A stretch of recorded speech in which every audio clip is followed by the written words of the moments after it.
And we hope you're having a good weekend. I'm Tanya O'Rourke. During this half hour, we'll take a look at some of the most impactful stories WCPO 9 News covered for you this week. There were a lot of tears inside here today. The sheriff cried as he begged the judge for leniency. His supporters cried while describing his work as sheriff.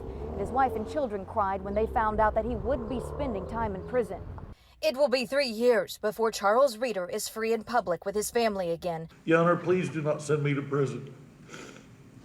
I have roamed, but I'm not ruined. I still have a lot of good left in me. Reeder became sheriff in Pike County, Ohio in 2015. In 2019, a grand jury indicted him on more than a dozen charges related to corruption, such as stealing money from drug bust and allowing his daughter to drive impounded cars. By 2020, he pleaded guilty to 5 of the charges, and today, Judge Patricia Cosgrove sentenced him for that. Why did you take the money? Reeder says he did it to fund charitable projects and says he paid it all back. I took the money, and mind you, this does not excuse it, but from drug dealers that took it from parents of very poor people in this county. Supporters told the judge job stress contributed to the scandal, mentioning the 2016 Pike County massacre that gained international spotlight. There's no greater man than Charlie Reeder. The judge sentenced Reeder to 6 years in prison for 2 counts of theft and 2 counts of tampering with evidence. She sentenced him to 6 months in the Summit County Jail for the conflict of interest charge. The judge is allowing him to serve some of those sentences at the same time, so he will serve a total of 3 years. And we have to conduct ourselves with integrity so that everyone trusts us. Reeder's son tried to hug him one last time before leaving. That's not typically allowed, so Reeder backed away. Deputies did not cuff Reeder in the courtroom, but they did before leading him outside to go to jail. It cannot be underestimated the damage that you have caused to the citizens of Pike County, to law enforcement who every day get up, face the same sort of stresses that you do. They go all home at night, they get up in the morning, their family, they don't know if they're going to come home. The sacrifices that these men and women make, I think you made a mockery of them. Our team has investigated this case extensively, and you can find all of those reports connected to this story on our website, WCPO.com. Reporting in Pike County, Ohio, Courtney Francisco, WCPO 9 News. I'm Ariel Carbone. The city of Cincinnati will be able to use the $290 million in local stimulus money to support a laundry list of projects over the next 2 years, helping to not only bridge the budget gap, but also to support dozens of local initiatives and capital projects. This is an exciting commitment and exciting leadership by our mayor, John Cranley, to transform our city. The Ascend Cincy program, it's the latest program announced that could receive funding from the city's federal stimulus dollars. This adds energy to the ecosystem of Cincinnati. A proposed $5 million would help Black-owned businesses in Cincinnati grow and help minority business owners like Crystal Kendrick expand. These funds are going to allow local Black-owned businesses that don't have employees to one day get employees. It's just a small portion of the $290 million the city will receive. Here's a breakdown of how the city manager is proposing the money be spent. More than a third will go to the operating budget, including the budget deficit. A smaller portion will cover lost revenue due to the pandemic, and more than half would go to capital projects and city programs. The Cincinnati Recreation Commission could get $6 million for outdoor facility renovations. We spoke to Director Daniel Betts last month about the dire funding needs there. CRC is overextended. Plus, outdoor dining is slated for another $2 million. There's $5 million proposed for the Affordable Housing Trust Fund, and the arts about $12 million. Some of which will bring the Bling Festival back in 2022. It'll come back, and we will all have an opportunity to come back well past this pandemic. Altogether, helping the city survive post-pandemic. When business owners thrive, communities thrive, and neighborhoods thrive. And it's likely that some of these numbers will change as this proposal goes through the process with City Council. Now, we'll get a much more in-depth breakdown of all of the numbers for you up on our website. That's WCPO.com. Reporting from City Hall, I'm Ariel Carbone, WCPO 9 News. Hey guys, WCPO 9 News reporter Jake Ryle here. The city of Cincinnati Mayor John Cranley announces on Wednesday $12 million is going to be going from federal funds to the performing arts here in the city. And for those who work in the performing arts, they say it couldn't have come at a better time. 1, 2, 3. Inside Clifton's Cultural Arts Center, 5, 6. performers keep a beat, dancers celebrate. 6, 7, 1. And next door, artists put pen to paper, all under one roof. We actually have been on the hunt for a new site for a couple of years. Leslie Mooney, executive director for the Arts Center, knows what the new $8.5 million facility will do for the community. It'll be a boon for the neighborhood community investment. And they're getting some help. $500,000 the city is allocating from federal government funds. People who are behind the scenes and people who are on the stage performing have all, basically been out of work for over a year now. And so this will be huge for Cincinnati and for our arts community specifically. Mooney knows the pandemic has brought change. Wasn't quite the same to do a live performance without a live audience. In the shadow of Music Hall, Mayor John Cranley hits a high note. We're announcing that the arts are coming back. $6 million will support performing arts. Our city's renaissance, which is in full bloom despite the pandemic, is centered around culture. Art is the center of a good life. And at the center of that life, $1 million will go toward encouraging the arts to perform outside in safe public spaces. Well, $1 million of the federal funds that the city is set to receive will go to what is likely the city's most public art display, Blink, in 2022. Also, $1 million for both Artworks youth employment and museums across the area. Struggle to pay their rent, to pay their heat bills, to pay down their debt. It's funding that will bring the performing arts a little bit closer to its audience. Jake Ryle, WCPO 9 News. The CDC has long recommended that 6 feet is an acceptable distance, but that's been thrown out the window. Now they say 3 feet is all you need.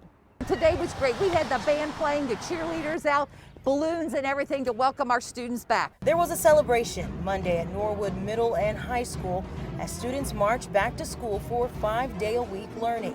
The district has been in a hybrid model since August. The plexiglass around the desk, all the children, of course, are wearing their masks. And in the cafeteria, we have spread the tables out. The move back to full-time in-person learning coincided with the Centers for Disease Control and Prevention's change in operational strategy for K-12 schools. Instead of the 6 feet we're all used to, the CDC now says 3 feet apart is safe while wearing a mask. We have picnic tables outside because that's where you need the 6 foot of distance because children are taking their mask off, obviously, to eat. So you need that 6 foot perimeter around the child. Another district using the 3 foot rule is Lakota Local Schools. Staff and students there have been back in the classroom full time since August. So we try and do 6 feet when possible, but that's, in a class where we have the majority of our students back, 75% of our students are back and in the buildings. It's not always possible. She says 3 feet is working because numbers of cases are down drastically this semester. It's been very, very little, if any, spread. We have 23 buildings, and when the state was seeing the spikes after like Halloween and Thanksgiving, our numbers obviously increased as well. But we were able to trace a lot of those back to out of school activities. Both districts say it's refreshing to have students back in the classroom for good. This is starting to feel like normal again, so we're just so happy. In Norwood, Whitney Miller, WCPO 9 News. Up next, a local soldier who was shot down by the Nazis. He escaped being captured thanks to a Dutch farmer. How that farmer's family has now reconnected with that local vet. About a year and a half ago, World War II veteran Bob Doolin shared his story of crashing in a B-17 during World War II, his survival while evading capture, and his time spent in a prisoner of war camp. Since we last spoke, he made a pretty incredible new connection tied to the family in the Netherlands who helped him hide out after that crash. Well, all hell broke loose. We lost number 4 engine to any aircraft. World War II navigator Robert Doolin, known to most as Bob, is reading from a journal he kept during the war. One of them exploded in the back of inside our airplane and seriously wounded man in the back. That anti-aircraft fire would lead to his pilot crashing their B-17 in the Netherlands. This is a photo of Bob's actual downed plane. I just wanted to get as far from that airplane as possible, and then maybe hook up with the underground, the resistance. He and the surviving crew headed south and eventually ended up at this farmhouse. We slept there on the floor, and the next morning he gave us civilian clothing. It's, I think, very amazing that he was able to stay and be aided by the family. Lenny Van Doren is the great-granddaughter of Albert Van Oss, the farmer who helped hide Bob Doolin along with other Allied service members, trying to avoid German capture. There's not that many people anymore alive that can really tell me something from their own perspective about those days. Like many family members, Van Doren wanted to know more about the great-grandfather she'd never met, yet heard amazing war stories of helping others. The fact that you would hide people in your own home, knowing also the risk that that would have for yourself, but also for your family. Her research led to this United States Army document, which acknowledges her great-grandfather's efforts to help those evading capture. Among the men on the list, Robert Doolin. She searched Robert Doolin's name online and came across a story on WCPO.com. I think it's through work like you're doing that I was able to find Mr. Doolin and to have this amazing opportunity. I couldn't believe it. I mean, she found me because of she saw a broadcast. The two had the chance to speak over FaceTime, and she sent Bob a birthday card to celebrate his 104th birthday. They helped me so much at great risk. It was unbelievable. I must admit that still for me, our encounter has been very special. It's something that I will never forget. Lenny's great-grandfather received the Medal of Freedom for his actions that ended up nearly costing him his life. He was arrested. He was sentenced to death. He was sent to several camps in Germany. But miraculously survived the war. For Bob and others, it was a heroic act. Oh, it was an unbelievably brave thing to do. They don't really see themselves as any heroes. They actually see the people that came to aid them as the real heroes. They were the ones that dared their lives to save us from the Germans. So I think this story has two sides. It certainly does. Heroes on both sides. And there's much more to the story, and of course my original story on Bob and his crash landing, the time he spent in the famed Stalag Luft 3 prisoner of war camp as well. You can read all of it right now over on WCPO.com. The pandemic has created all kinds of challenges for students and schools, but technical career schools have faced an extra obstacle because of their emphasis on hands-on training. Butler Tech has found a way around that with what it's calling an education revolution. Now WCPO 9 News reporter Josh Bazan shows us why school officials say their model is one other districts should follow. I'm Josh Bazan. Like many schools, Butler Tech has had to adapt and adjust during the coronavirus pandemic. We'll take a look at how career tech education has been impacted and why Butler Tech says its model is one other districts should follow. One of my favorite pieces I've done. For 12th grader Angel Robinson, owning all the silliness about myself. The graphic design program at Butler Tech is a way for her to embrace her identity and share her story. And I thought it was just a cool way to be diverse and share more about myself. One of the main reasons she chose to attend Butler Tech is the school's unique approach to learning. We all go to Butler Tech so we can take control of our education, so we can further ourselves in whatever we want to do. And really redefining what the educational experience is for young people versus forcing it on them, letting them give life to it and design what their own experiences are along the way. But like many schools, that learning model was turned on its head due to COVID-19. So Butler Tech turned to its teachers to find ways to provide that same kind of hands-on, student-focused education.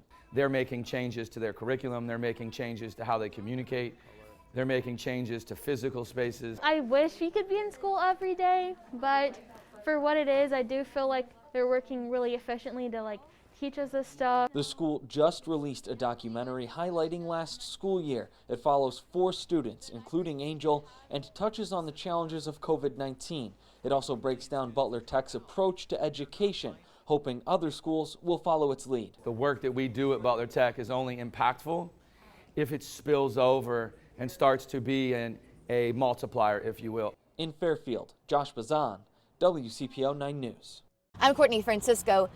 More than 1 year since the beginning of economic shutdowns in Ohio and Kentucky, residents in both states are still fighting for the unemployment benefits they earned to take care of themselves and their children.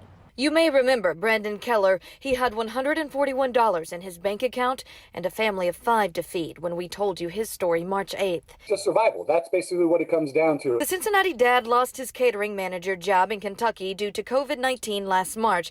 He says Kentucky started denying his benefits in September, and he cannot get anyone on the phone to free up $14,000 in back pay. We're still stonewalling everybody out. He could not afford to file a lawsuit with an attorney, so he went through small claims court to sue the labor cabinet for $1,600, the max allowed in a small claims court.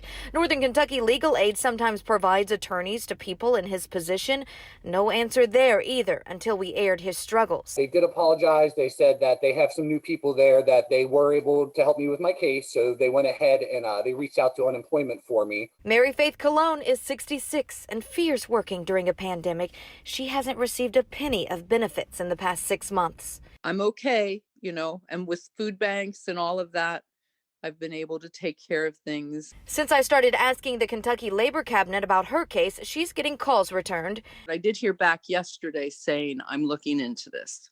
So I really appreciate the help she's given me, if nothing else, in clarity of what I could do. She says her vaccine will soon kick in so she can return to work. She says stimulus checks helped, and Keller agreed. We've got enough to make it through to probably about, I'd say, July, and then we're into the same issue we ran into again. His small claims court date is April 14th. He thinks Northern Kentucky Legal Aid could possibly obtain the full $14,000 by mid-April. I'm still waiting for the Northern Kentucky Legal Aid Office to respond to my calls. The Unemployment Office in Kentucky says it cannot comment on pending court cases. Governors in both states, Ohio and Kentucky, have not responded to multiple requests to discuss. Reporting at the banks, Courtney Francisco, WCPO 9 News. Thousands of tri-staters are working from home with the pandemic shutting down their offices. But a growing number of them are asking why they still have to pay income taxes to a city they no longer work in. On this suburban street in Westchester, people who used to commute to their jobs are now working from home. Among them, Austin Herman, a data analyzer who left his downtown office in March, but he still has to pay city income tax to Cincinnati with its 1.8% tax rate. I don't vote for the city council there. I don't get the services anymore, and I still have to pay. It's real money. If you earn $60,000 a year, a 2% income tax costs you $1,200 a year to a city where you don't use any services. I mean, that's taxation without representation to me. I mean, that's an issue, right? Like, I'm surprised they can still do that. But even though you're working at a computer in your bedroom or your kitchen, cities say your employer is still located within their boundaries, and they still need your hard cash to stay solvent in these tough times. If we had this sudden loss of revenue, especially our larger communities would really see a challenge in funding police and fire, which makes up about 80% of their general operating budget. Kent Scarrett represents cities as director of Ohio's Municipal League. This is Tony. How can I help you today? He tells me if remote workers stopped paying tax, some cities would face bankruptcy, and says Ohio cities would lose $300 million a year and be forced to lay off essential workers. But Austin says there has to be a better way. We're going to have to get creative to find better ways to fund these services going forward, not just during the pandemic. Ohio and most states now have laws in place to allow cities to keep taxing you through the pandemic emergency. So for now, you have to keep paying it so you don't waste your money. I'm John Matteries, WCPO 9 News. The pandemic has been especially stressful for frontline medical workers. To show support for all they do, a few months ago, a local group used an idea that's moving across the country to show their support. This is one of Kristen Hartman's Positively Cincinnati stories that was so well baked, we wanted to pull it from the archives for you to see again.